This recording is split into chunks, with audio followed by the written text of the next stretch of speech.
प्रेम अंधा भी होता है। दोस्तों, कहानी में आगे बढ़ने से पहले आप हमारे चैनल को सब्सक्राइब कर लीजिए। एक लड़का था, वह काफ़ी गरीब था। उसके पास ना तो कुछ खाने को था और ना ही रहने को घर। वह अपने दोस्त के घर रहा करता था। उसने एक छोटी सी कंपनी में पेंटिंग का काम करना शुरू कर दिया। धीरे धीरे उसके पास काफ़ी पैसे भी हो गए। बाद में वह काफ़ी धनी भी हो गया, लेकिन अभी भी उसके अंदर कुछ कमी का एहसास होता था। जब वह छोटा था तभी उसके माता पिता इस दुनिया से चले गए थे। उसने कभी प्रेम को नहीं जाना था। एक दिन जब वह अपने किसी काम से बाहर गया तो उसे एक लड़की दिखी जो काफ़ी अच्छी और खूबसूरत थी। उसको देखते ही इस लड़की को उस लड़के से प्रेम हो गया। वह काफ़ी देर तक उस लड़के को देखती रही। कुछ देर बाद वह लड़की वहाँ से चली गई। कुछ दिनों तक यह लड़का उस लड़की को खोजता रहा, लेकिन वह लड़की नहीं मिली। लेकिन नियति ने उस लड़की से इस लड़की को मिला दिया। वह लड़की इस लड़के के घर काम की तलाश में आई थी। लड़के ने लड़की को तुरंत घर के काम के लिए रख लिया। जब वह लड़की इस लड़के से मिलने आई तो उस समय इस लड़के ने कुछ भी शब्द साफ नहीं बोल पा रहा था, जिससे लड़की को लगा कि यह लड़का गूंगा है। लड़का भी जान गया था कि यह लड़की हमें गूंगा समझती है। इसके साथ ही साथ ये लड़की समझ गई कि यहाँ लड़का इस घर का नौकर है, ना कि मालिक। अब जब भी वह लड़का उस लड़की के पास जाता है तो गूंगा बन जाता है। धीरे धीरे वह लड़की इस लड़के पर काफ़ी रहम खाने लगी। अब उसे इस लड़की का लाचारी पर प्यार आने लगा। लेकिन फिर वह लड़की एक बात से डर कर पीछे हट जाती है। इस लड़की के भी माता पिता बचपन में ही मर चुके थे।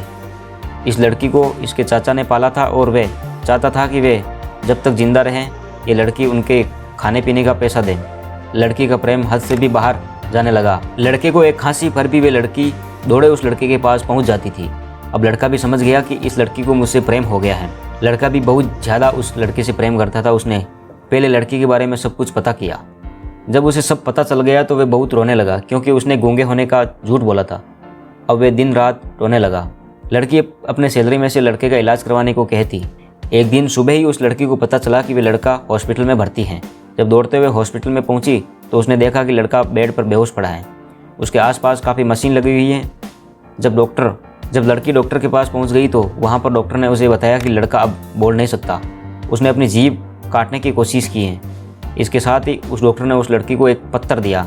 उस पत्र में लिखा था, मैं एक काफ़ी धनी लड़का हूँ। जिस घर में तुम काम करती हो उस घर का मालिक मैं ही हूँ। लेकिन इसके साथ ही मैंने तुमसे एक बहुत बड़ा झूठ बोला है कि मैं एक गूंगा हूँ। अब इस झूठ का प्रायश्चित करने के लिए मैं ऐसा काम करने जा रहा हूँ। इसके साथ ही तुम मेरे घर से, मेरे मैनेजर से पैसों को लेकर अपने चाचा को दे देना और एक नई ज़िंदगी की शुरुआत करना। अगर हो सके तो मुझे माफ़ कर देना, तुम्हारा दोषी। इस पत्र को पढ़ने के बाद उस लड़की की आंख आंसू से भर गई। वह दौड़ते हुए मंदिर में गई। उसने भगवान के सामने कसम खाया कि जब तक वह लड़का बोलने नहीं लगता तब तक वह कुछ नहीं खाएगी, भले ही वह मर क्यों न जाए। इधर डॉक्टर भी उस लड़के की इलाज कर रहे थे। ईश्वर ने दोनों के मन की बात को कबूल कर और लड़का बोलने लगा, लेकिन वह अपनी याददाश्त को खो गया। अब उसे कुछ भी याद नहीं था। अब इसके बाद लड़की ने उसके याददाश्त के लिए काफ़ी कुछ किया, लेकिन याददाश्त नहीं आ सका। अगर प्रेम की नींव को झूठ पर रखा जाए तो वे गिर ही जाता है। धन्यवाद दोस्तों। अगर स्टोरी अच्छी लगी हो तो हमारे चैनल को सब्सक्राइब करें।